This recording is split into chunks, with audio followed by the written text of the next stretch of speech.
welcome to Girlfriend to Narcissist 101. I'm Kate. Thank you for joining me. Thank you for subscribing. If you haven't subscribed, please do. Don't forget to hit the bell so you know when I upload more videos. Also, like and share as well. Guys, the narcissist in the family. The narcissist, the covert narcissist in the family.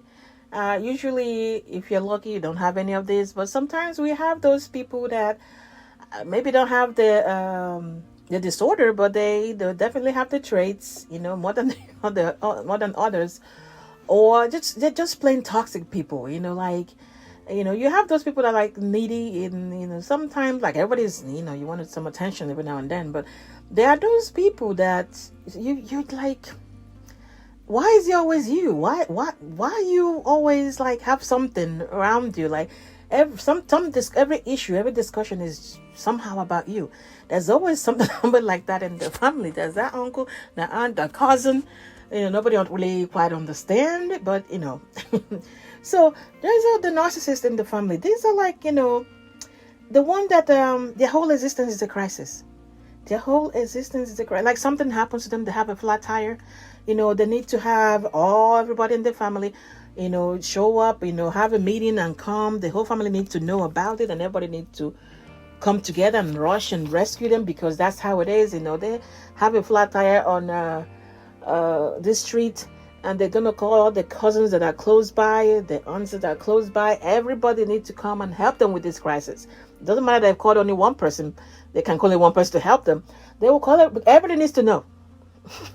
Everybody needs to know about this, and everybody has to have some kind of response, some kind of word of encouragement for them, something. If you don't drop them a line, or maybe they sent you a call, you didn't answer, you didn't respond or whatever, and you never call back to check, and they will have issue with you next time they see you. This is why you didn't call to check on me. Like you had a major crisis. My tire was flat, and I couldn't get to work on time, and there's other people that the ones that are actively creating division in the family, and they create this division, then they encourage, trying to get everybody else, demanding, really not encourage, really demanding others to join them in these groups that they've managed to create. They have a family. You have that one person that is trying to find some kind of division. They're very divisive, and they separate everybody, and then they trying to recruit other some of the family members to be in the group, to keep this separation and division going.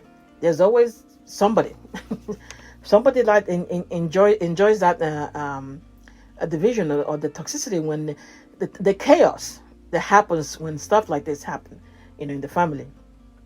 And these are the people that feel betrayed. They feel betrayed if you try to make peace.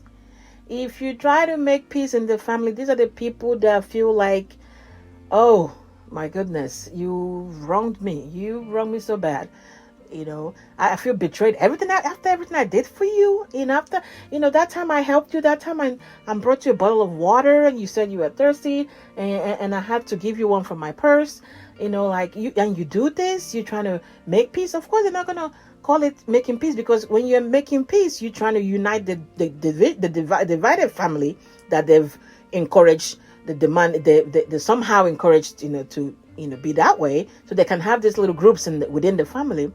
So you trying to make peace and put everybody together means that you're not on their side. You're not on their side, then that means they're betrayed. They're betrayed, and after all they've done for you, you choose to not be on their side. They're not going to look at it like you're trying to put it together. They're not going to look at it, you're trying to make peace so that there'll be peace. They don't want peace. That's why they were trying to divide their family. So you trying to bring peace means that you're against them. That's what it is. That's how they look at it. These are the people that don't want you to have any boundaries. They refuse to acknowledge any boundaries. These are the people like you. They call you I need you to help me with I needed to help me with something. Get me, I don't know, write this paper, something. I need you to help me write this paper. And you're like, I can't do that. I mean, I have work. Around that time, I have this, project I'm working on. I really need to get it. Maybe next week. But this week, right now, I'm tied down. I got to get this presentation done for work and all that stuff. But I'll see what I can do next week. No, they will drive over to your house and knock on the door, and you open the door, and you're like, okay, what's up? Well, I came to you can help me with the paper, but I just told you, I'm tied down with presentation from work. Well, I figured if I show up here, you find a way to help me with it. You find a way. You give me find something to do. I mean, you're not gonna leave me like, what am I supposed to do? They actually really people like that. They refuse to acknowledge your boundaries. You don't have any, according to them. It's because if you have one, it's not going to make things easier for them. So they need to be able to crisscross the line, have the line blurred so they can do what they want.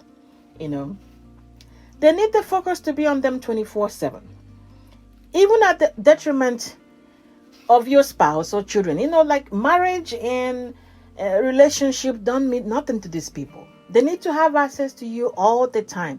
So this is when you be like, you have something to do with your husband, you have something to do with your wife. They'll be the one that come up with, oh, I need you to go with me to the let me say, the furniture store. And you need to help me pick up this furniture. Not minding that just yesterday or 2 days back, matter of fact, 3 days this week, you've been going to IKEA with them. You've been going to Gallery Furniture with them. You've been going to Walmart, whatever, to pick up, different things. But it still does not stop them. So when you say, oh man, I can do this Friday. I mean, I have to go to this thing with my husband. But what am I supposed to do? But I'm almost done. It was this last piece of stuff that I need for the living room. I really need to have you kind of help me. And you're like, okay, go ahead and pick, but then just send me a picture and let me see. Oh no, that's not gonna work. I mean, how am I supposed to? How you know how to pick up this stuff? Like, that's what I wanted you to help me. I'm desperate here. You need to help me. They are not hearing that you said you're gonna spend time with your spouse. It doesn't matter. They are not hearing that you need to take your child to a birthday party or some event. They're not hearing that.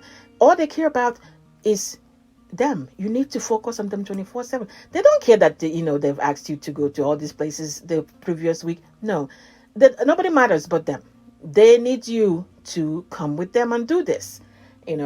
So, and nothing you do, nothing, no matter how much time, no matter how much money. These are the people that always need saving, in quote. They are always something that you need to run, something that they need to come and there's always something that you need to fix with them. There's always something that you need to fix with them. They create things that you need to fix with them. They need saving all the time. They need saving all the time because this, of course, affords them the luxury of having your time, always luxury of your time, on them all the time, regardless of what is going on in your own life. They will create an event where, oh my God, the water is flooded everywhere. The next week is the lights went off, all the bulbs are dead for some reason.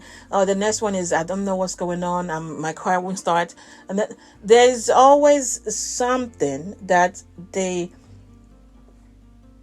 use to draw you. Save me, save me, save me. I need you to rescue me. Come over here. There are people like that all the time. Look at what this person did to me. There's always something that they need you to come over and do. And no matter how much time you invest, no matter how much money you invest, it's never enough. Just as we know with the covered nuts, the bucket is not going to be filled up. It doesn't matter. And it does not stop them from throwing you under the bus when the time comes. It does not matter. It does not stop them from throwing you under the bus when the time comes, regardless of how much time you spent away from your family to spend with them. And every issue, these are the people that every issue they have with a family member is taken out on you. If you are the main supply in that family for them, They will take out every issue with everybody, things that they can't say to their cousin, things that they can't say to Auntie Kate. They will bring it to you. They will have some way to make it your business. They'll be like, you were there. What did you say? Why did you bring me over here? Even though they brought themselves over there, but it doesn't matter. When they start going, they will find, it will be like a freaking map. They will draw a map and link all that line, connect the dots, and bring it to you. Somehow it has to come to you because you are the main supply. You are the ones that is easy to unleash. You are the emotional dumpster. They'll come and dump all this madness on you, dump all this craziness that happened that they could not deal with over there with those people because they have no time for them. So they bring it to you. It comes to you. You handle this. This is your fault. Somehow it's your fault. You shouldn't have let me go over there. You know how I am. Why did you let? You were here. You should have stopped me. You were there. Why didn't you say anything to them?